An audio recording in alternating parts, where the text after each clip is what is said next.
గోదావరి నదిని ఆనుకుని పెద్దలంక అనే గ్రామం ఉండేది. ఆ గ్రామంలో రమణమ్మ అనే ఒక ఆమె నివసిస్తూ ఉండేది. రమణమ్మకి ఒక్కడే కొడుకు. రమణమ్మ భర్త ఆ ఊర్లోనే చిన్న చిన్న పనులు చేసుకునేవాడు. కానీ ఒక్క రూపాయి కూడా ఇంట్లో ఇచ్చేవాడు కాదు. పాపం రమణమ్మే ఇళ్లలో పని చేయడానికి వెళ్ళేది. ఆ వచ్చిన డబ్బులతో కొడుకుని భర్తని పోషించుకుంటూ ఉండేది. ఒకరోజు, ఏవయ్యా, నీ కొడుక్కి ఈ సంవత్సరం పెళ్లి చేసే ఉద్దేశం ఉందా లేదా? వాడు ఏ బాధ్యత లేకుండా నీలాగే తిరుగుతున్నాడు. పెళ్లి చేస్తే వాడు ఒక దారికి వస్తాడేమో. ఇప్పుడు పెళ్ళంటే వాడికి పిల్లని ఎవరిస్తారు? నువ్వే చెప్తున్నావు వాడికి ఏ పని పాట లేదని. అలాంటి వాడికి పిల్లనివ్వడం అంటే మాటలా? ఇప్పుడు వాడు అమ్మాయిని ఏం పెట్టి పోషిస్తాడు చెప్పు? ఇప్పుడు నేను పోషించట్లేదు, అలాగే ఆ వచ్చిన పిల్లను కూడా పోషిస్తాను. ఆ అమ్మాయి తెలివైన పిల్లలకో వీడిని మార్చుకుంటుంది. సరే, అలాగే కాని. అయితే ఇప్పుడు సంబంధం కోసం వెతకాలి. వెతకాల్సిన పని లేదు. మా ఊరు కోటిపల్లిలో మా మేనమామ గారు ఉన్నారు కదూ, వాళ్ళ మనవరాలు ఉంది. పిల్ల బాగుంటుంది, తెలివైన పిల్ల. కుదుర్చుకుంటే బాగుంటుంది. నేను అడిగితే మా మేనమామ కాదనడు. మీరేమంటారు? సరే అయితే. అలా రమణమ్మ సూరయ్య కొడుక్కి సంబంధం చూసి పెళ్లి చేస్తారు. రమణమ్మ కోడల్ని ఇంటికి తెచ్చుకుంటుంది. అమ్మా కావేరి, నేను పనిలోకి వెళ్తున్నాను. నేను రావడానికి ఆలస్యం అయిపోతుంది. నువ్వు కొంచెం వంట చేసేయమ్మా. అలాగే అత్తయ్య, మీరు వెళ్ళిరండి, నేను వంట చేస్తాను. త్వరగా వచ్చేయండి. అలా కోడలికి వంట అప్పచెప్పి రమణమ్మ రోజూ పనిలోకి వెళ్ళిపోయేది. అందరిళ్ల దగ్గర పని చేసుకుని వచ్చేటప్పటికి రమణమ్మకి నీరసం వచ్చేది. అలా రోజూ పనికి వెళ్తూ ఆ వచ్చిన డబ్బులతో తన కుటుంబాన్ని పోషించుకుంటూ ఉండేది. అలా అత్తగారు పనిచేసి కుటుంబాన్ని పోషించడం, ఈ ముగ్గురు కూర్చుని తినడం కావేరికి నచ్చేది కాదు. ఒకరోజు, ఏమండి, మిమ్మల్ని ఒక మాట అడుగుతాను, ఏమీ అనుకోరు కదా? నేనేమీ అనుకోను గాని అడుగదేంటో. మరేమీ లేదండి. అత్తయ్య గారు ఒక్కరే కష్టపడి పని చేస్తున్నారు, ఇంటి మొత్తాన్ని పోషిస్తున్నారు. మావయ్య గారు గాని మీరు గాని ఏ పని చేయడం లేదు. అత్తయ్య గారైనా ఎన్ని రోజులని పోషిస్తారు చెప్పండి? పోనీ నేను వస్తాను అత్తయ్య గారు, మీకు సహాయంగా ఉంటుంది అంటే ఒప్పుకోవడం లేదు. కనీసం మీరైనా ఏదో ఒక పని చేసుకోండి. అత్తయ్య గారికి చేదోడు వాదోడుగా ఉన్నట్టు ఉంటుంది. మావయ్య గారు పెద్దవారు, నేను చెప్తే ఏం బాగుంటుంది చెప్పండి? మీరు ఒకసారి ఆయనకి చెప్పండి. అయినా అత్తయ్య గారికి ఈ మధ్య ఆరోగ్యం కూడా బాగుండడం లేదు. అయినా సరే లెక్క చేయకుండా పనిలోకి వెళ్ళిపోతున్నారు. ఇప్పటికిప్పుడు ఏ పని దొరుకుతుంది నాకు?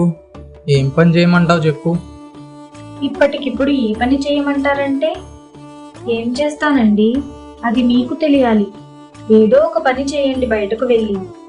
ఏమైనా పనుంటే చెప్పండి, నేను చేస్తానని అడగండి. ఏ పని దొరకపోదు బయటకు వెళ్ళి అడిగితే.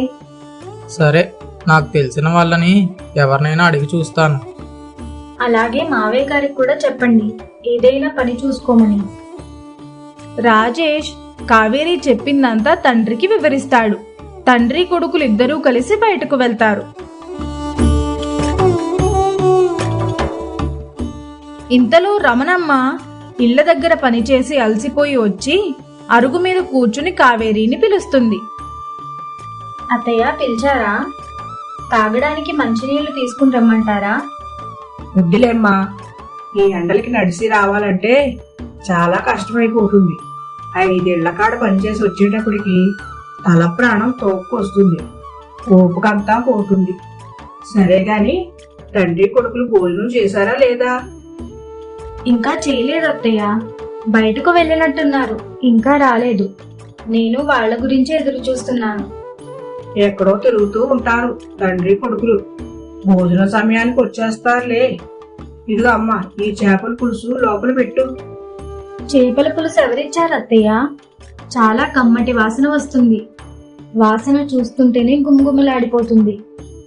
సూర్యరావు గారు ఉన్నారు కదూ, అదే నేను పనిచేసే ఇళ్లలో ఒక ఆయన. వారు ఈ రోజు గోదావరి గట్టుకాడ పులుసు చేపలు పట్టారట. సూర్యరావు గారు చాలా రేటు పెట్టి ఒక పులుసు చేప తెచ్చారు. ఆ చేపను చేసి కూర వండమన్నారు. సూర్యరావు గారు ఎప్పుడు పులుసు చేప తెచ్చినా నన్నే వండమంటారు. నేను వండి ఇస్తూ ఉంటాను వాళ్ళకి. వచ్చేటప్పుడు నాకు కాస్త కూర వేసి ఇస్తారు. వాళ్ళకి నా చేతి చేపల పులుసు అంటే చాలా ఇష్టం. వీళ్ళే కాదు, నేను పని చేసే ప్రతి చోట నా చేతే చేపల పులుసు వండించుకుంటూ ఉంటారు. గోదావరిలో ఎర్రనీరు వచ్చిందంటే నాకు ఖాళీ ఉండదమ్మా. అవునా అత్తయ్య? నిజమే, కూర చూస్తేనే తెలిసిపోతుంది. సరే అత్తయ్య, లోపలికి రండి, భోజనం వడ్డిస్తాను. తింటానేమ్మా. మావయ్య గారు అబ్బాయి వచ్చాక అందరం కలిసి తిందాం. అదిగో మన మాటల్లోనే వచ్చేసారు. కావేరి, ఇంకా అన్నం వడ్డిచ్చేయమ్మా. అలాగే అత్తయ్య. ఎక్కడికి వెళ్ళారా తండ్రి కొడుకులు? ఇద్దరు బాగా అలసిపోయి వచ్చినట్టున్నారు. ఏరా రాజేష్, నానా నువ్వు ఎక్కడికి వెళ్ళారు? ఎక్కడికి వెళ్ళలేదమ్మా, అలా ఊర్లోకి వెళ్ళొచ్చామంతే. అత్తయ్య, మావయ్య గారు, భోజనం వడ్డిచ్చేస్తాను. భోజనం చేదురు గాని రండి. ఏమండి, మీరు కూడా. అలా అందరూ కూర్చుని భోజనం చేస్తారు. కావేరి కాస్త చేపల పులుసు అన్నంలో వేసుకుని కలుపుకుని తింటుంది. కావేరికి ఆ చేపల పులుసు ఎంతో రుచిగా అనిపించింది. అప్పుడు అత్తగారితో ఇలా అంటుంది. అబ్బా, ఎంత రుచిగా ఉందో చేపల పులుసు. ఇలాంటి చేపల పులుసు నేను ఎప్పుడూ తినలేదు. అందుకే అందరూ మీ చేత వండించుకుంటున్నారు. అవునమ్మా, మీ అత్తయ్య చేతి చేపల పులుసు అంటే చచ్చిపోయిన ప్రాణం కూడా లేచొస్తుంది. అంత బాగా వండుతుంది చేపల పులుసు. ఈ ఊరిలో చాలా మందికి అత్తయ్యే చేపల పులుసు చేసి పెడుతూ ఉండేది. అందరూ ఇంటికొచ్చి మరీ తీసుకెళ్లేవారు అత్తయ్యని చేపల పులుసు వండించుకోవడానికి. ఇప్పుడంటే తగ్గిపోయింది మీ అత్తయ్య. ఇప్పుడు వండుతానన్న చాలా మంది తీసుకెళ్తారు మీ అత్తయ్యని చేపల పులుసు వండించుకోవడానికి. అత్తయ్య మానేశాక ఈ ఊర్లో ఎవ్వరూ సరైన చేపల పులుసు తినలేదని అంటారు. అంత పేరుంది మీ అత్తయ్యకి ఈ ఊర్లో. రమణమ్మ చేపల పులుసు అంటే తెలియని వాళ్ళే ఉండరు. ఇప్పుడంటే ఒంట్లో ఓపిక లేక తగ్గించేసింది. ఇప్పుడు మళ్ళీ వండుతానందనుకో, మళ్ళీ వచ్చి అత్తయ్య చేత చేపల పులుసు వండించుకోవడానికి అందరూ సిద్ధమే. నిజమే మావయ్య గారు. పొగిడింది చాలు గాని త్వరగా తినండి. అలా అందరూ భోజనం చేశాక బయట అరుగు మీద కూర్చుని కాసేపు మాట్లాడుకుని ఎవరి గదిలోకి వాళ్ళు వెళ్ళి పడుకుంటారు. అప్పుడు కావేరి భర్తతో ఇలా అంటుంది. అవునండి, ఇందాక మీ నాన్నగారు మీరు కలిసి వెళ్ళారు కదా, పని చూసుకోవడానికా? ఎక్కడైనా పని దొరికిందా లేదా? చూసాం, కానీ ఎక్కడా పని దొరకలేదు. తెలిసిన వాళ్ళకి చెప్పొచ్చాం, ఎక్కడైనా పని ఉంటే చూడమని. చూసి చెప్తామన్నారు. ఈ రోజంతా తిరుగుతూనే ఉన్నాం, పని ఎక్కడన్నా దొరుకుతుందేమోనని. నాన్నకైతే చెప్పాను, అమ్మ ఒక్కదే కష్టపడుతుంది, ఇక నుంచి మన ఇద్దరం కూడా కష్టపడాలని చెప్పాను. మరి మీ నాన్నగారు ఏమన్నారు? సరే చూద్దామన్నారు. రేపు ఉదయం మాట్లాడతాను మళ్ళీ, ఏమంటారో చూద్దాం. సరే పడుకో, చాలా పొద్దుపోయింది. తెల్లవారుతుంది. రమణమ్మ లేచి తన కాలకృత్యాలన్నీ తీర్చుకుని రమణమ్మ పనిలోకి వెళ్ళిపోతుంది. కావేరి లేచి ఇంటి పనంతా చేసుకుంటుంది. రాజేష్ వాళ్ళ నాన్న ఇద్దరూ కలిసి బయటకు వెళ్తారు. వెళ్లే దారిలో ఇద్దరు ఇలా మాట్లాడుకుంటూ ఉంటారు. నాన్న, పని గురించి అడిగాను కదా నిన్న, దాని గురించి ఏం ఆలోచించావు? ఏం ఆలోచించడం రా, నేనేదో పని చేసుకొని నా ముందుకు డబ్బులు నేను సంపాదించుకుంటున్నాను. పొట్టకి ఎంత తిండి అయితే మీ అమ్మ తెచ్చి పెడుతుంది. ఇంకేం చెయ్యాలి చెప్పు? ఏదో నా ముందుకు నేను సంపాదించుకుంటున్నాను. నువ్వు అది కూడా సంపాదించడం లేదు. నువ్వు చూసుకోరా పని. అందుకే కదా నాన్న నేను పని చూసుకుంటున్నాను. మనిద్దరం కలిసి పనిచేశామంటే అమ్మని కూర్చోబెట్టి చూసుకోవచ్చు. ఎన్నాళ్ళని మన కోసం అమ్మ కష్టపడుతుంది. పాపం రోజు పనిలోకి వెళ్ళొస్తుంది. ఇంటికొచ్చేసరికి బాగా అలసిపోతుంది. మనం పనిలోకి వెళ్ళకపోతే కావేరి పనిలోకి వెళ్తానంటుంది నాన్న. తనని పనికి పంపిస్తే బాగుంటుందా? నీకే చెడ్డ పేరు వస్తుంది. అందుకనే మనిద్దరం కలిసి ఏదైనా పని చేద్దాం. అప్పుడు అమ్మ కూడా సంతోషిస్తుంది. అమ్మ ఒకతే పనిచేసి మన ముగ్గురిని పోషించాలంటే చాలా కష్టం నాన్న. కావేరి నన్ను పనిలోకి వెళ్ళమని చెప్పింది. మీరు వెళ్ళకపోతే చెప్పండి, నేను వెళ్తానని కరాఖండిగా చెప్పేసింది నాతోటి. ఇంటి కోడలు పనిలోకి వెళ్తే మనకే పరువు తక్కువ. ఇంకేం చేస్తాం, ఏదో ఒక పని చేసుకోవడమే. ఇలా చేస్తేనైనా మీ అమ్మ కాస్త సుఖపడుతుందేమో. పాపం ఇన్నాళ్ళు దాన్ని బాధ పెట్టాను. నిన్న సత్తిగాడికి చెప్పాను ఏమైనా పనుంటే చూడమని. వాడు చూస్తానని చెప్పాడు. ఈరోజు వెళ్ళి వాడిని కలుద్దాం ఒకసారి. సరే అయితే పద, ఇంకెందుకు ఆలస్యం. అలా తండ్రి కొడుకులిద్దరూ కలిసి సత్తిబాబు దగ్గరకు వెళ్తారు. సత్తిబాబు వాళ్ళిద్దరికీ మూటలు మోసే పని ఇప్పిస్తాడు. అలా తండ్రి కొడుకులిద్దరూ రోజంతా మూటలు మోసి సాయంత్రం డబ్బులు తీసుకుని ఇంటికి వెళ్తారు. కావేరి, ఓయ్ కావేరి, ఓ చెంబుతో మంచినీళ్ళు పట్టుకొనరా. చాలా దాహం వేస్తుంది, త్వరగా తీసుకురా. కావేరి తన భర్త మాట విని చెంబుతో నీళ్లు తీసుకువచ్చి ఇస్తుంది. రాజేష్ నీళ్లు తాగి ఇలా అంటాడు. అమ్మో, చాలా ఎండలుగా ఉన్నాయి. ఒకటే ఉక్కపోతా. ఈ ఎండలో పనికి వెళ్తే ఇంకేమైనా ఉందా? ఒళ్ళంతా నీరు కారిపోతుంది. చూడు చెమట్లు ఎలా పట్టేశాయో. ఇంతకీ మీరు ఎక్కడికి వెళ్ళారండి ఈరోజు? అంత చెమటలు పట్టేసేలా ఏం చేశారు? ఏమిటి ఒళ్ళంతా తడిసిపోయింది? ఈ రోజు పనిలోకి వెళ్ళాము, నాన్న నేను కలిసి. అవునా? నిజంగానా అండి? ఏం పని కుదిరిందేంటి? అదే కనకమ్మ కొడుకు సత్తిగాడు ఉన్నాడు కదా, వాడు చేసే ధాన్యం కొట్లో మూటలు మోసే పని ఇప్పించాడు.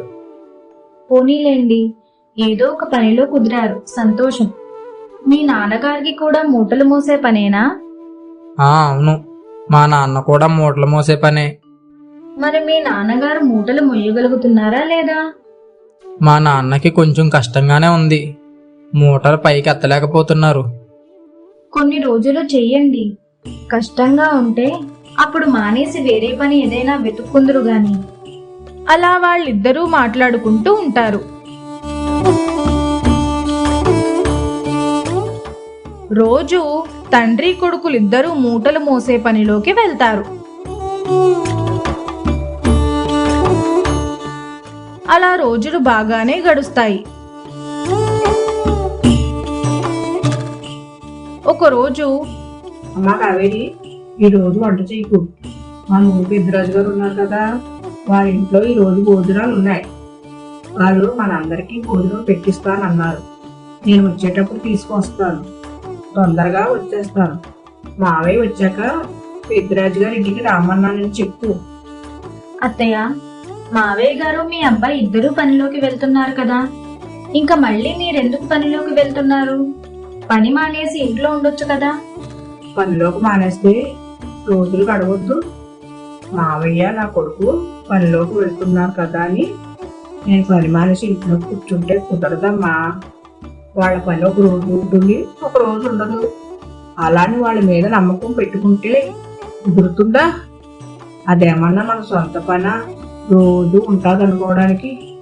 పని ఉంటే పండగ, లేకపోతే పస్తులు ఉండాలి. అందుకేనమ్మా రోజు మానకుండా పనిలోకి వెళుతుంది. నాకు మట్టుకు కూర్చోవాలని ఉన్నదా చెప్పు? సరే అత్తయ్య, మీరు వెళ్ళిరండి, వచ్చాక మాట్లాడుకుందాం. అలా రమణమ్మ పెద్దిరాజు గారి ఇంటికి పనికి వెళ్ళి సాయంత్రానికి పనంతా ముగించుకుని అన్నం కూర ఇంటికి తీసుకుని వస్తుంది.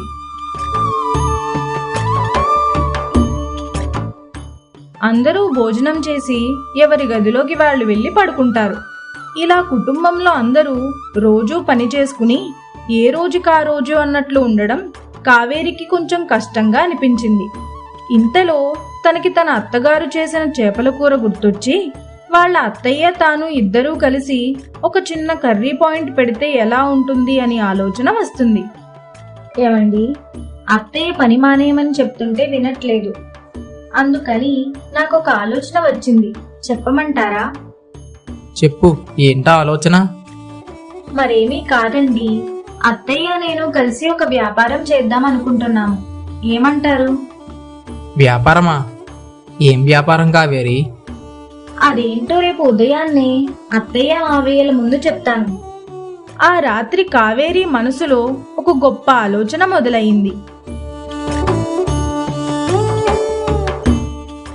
ఊరంతా మెచ్చే రమణమ్మ చేతి చేపల పులుసు రుచిని వ్యాపారంగా మార్చాలని కావేరి అనుకుంది. మరి కావేరి చెప్పిన ఆలోచనకు రమణమ్మ సూరయ్య ఒప్పుకున్నారా? రమణమ్మ చేతి చేపల పులుసు వ్యాపారం సక్సెస్ అయిందా లేదా అనేది తర్వాత భాగంలో చూద్దాం.